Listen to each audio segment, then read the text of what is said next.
So one of the things I might have forgotten to show or neglected to show is how you would take a cut of your first floor plan. Now, I didn't include this at first because a lot of these top floor plans are very similar to your bottom floor plans, but if that's not the case and we want to see what is going on at the bottom floor rather than the top floor, we need to use what is called a clipping plane. Now,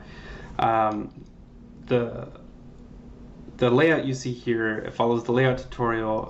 It's just imported. There's no, the only thing that I've done is I've hidden the canopy in the layer, but I'm not seeing exactly what's going on at the bottom layer, or at the bottom floor, right? I'm looking down at the top of it.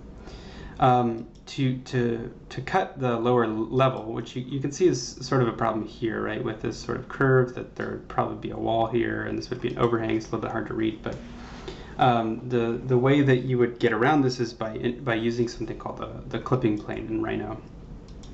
I'm going to go ahead and go into the main model here and type a command called clipping plane so you can understand it. Now the clipping plane draws on the C-plane, and so if we run the clipping plane again after changing the C-plane, you can see that it essentially just cuts through the world, right? Everything is cut by it. And if we move this up 42 inches, which is a standard floor plan, you can see that we're cutting through all of our objects. Now, if it's a solid object, you will see that this has sort of a substance to it. And if it's a non-solid object, like a plane or a collection of planes, it won't have that. That doesn't matter so much to us right now. It is really nice if your objects are solid, because then we don't have to worry about sort of interference from other objects below it. Like you can see this sort of overlapping issue, which is really annoying. So here you can see this is almost a pure reflection of the plan, right? You have solid objects, but here we have one error. And if we go to my massing diagram, you can see that nothing changed. And in my massing diagram, this clipping plane still exists. So I'm going to move this clipping plane just into the frame for a second, and you can see that it's in there. If I go into the detail, actually the clipping plane you can turn on and off. If you go to the properties and the clipping plane drop down, you can see that you can either turn it off in the model views, or you can turn it off in the layout views. So let's go to layout views here, and we're in the massing diagram detail top. So I'm going to turn it on there, and you can see that it cuts out my building. It's got a little bit of a thickness of a line to show that the floor plan has been cut. And I'm going to go ahead and move this this clipping plane out of view. You can see it moving out of the southeast isometric view here, and now it's in this vacant lot. And so if I double click to get out of that, you can see it's over here, and if I need to manipulate it, I can.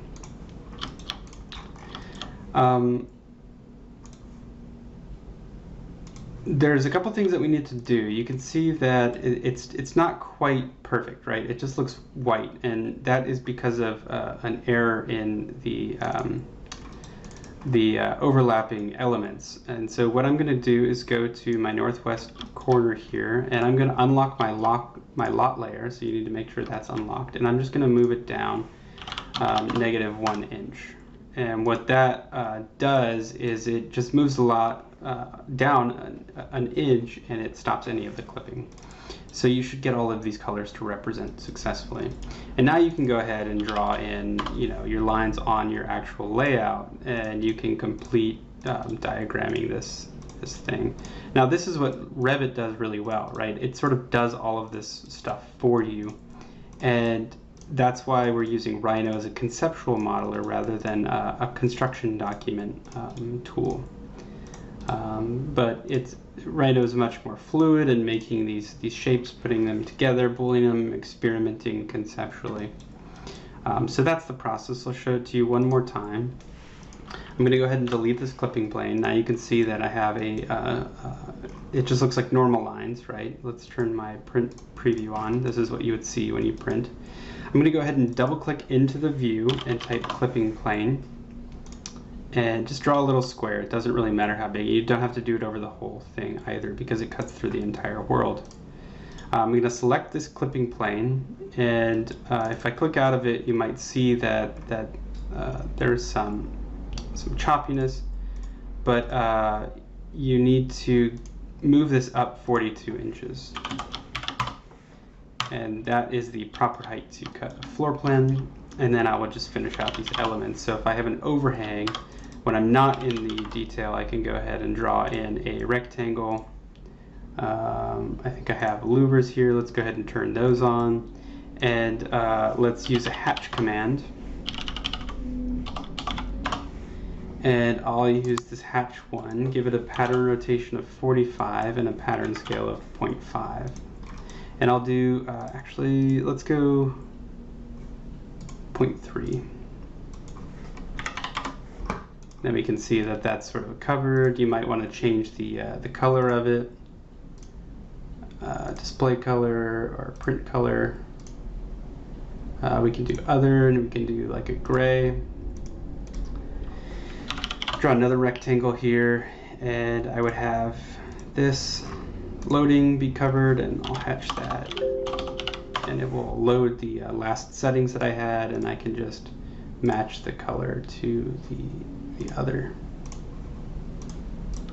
And there you go. Now I have a floor plan that's cut at 42 inches.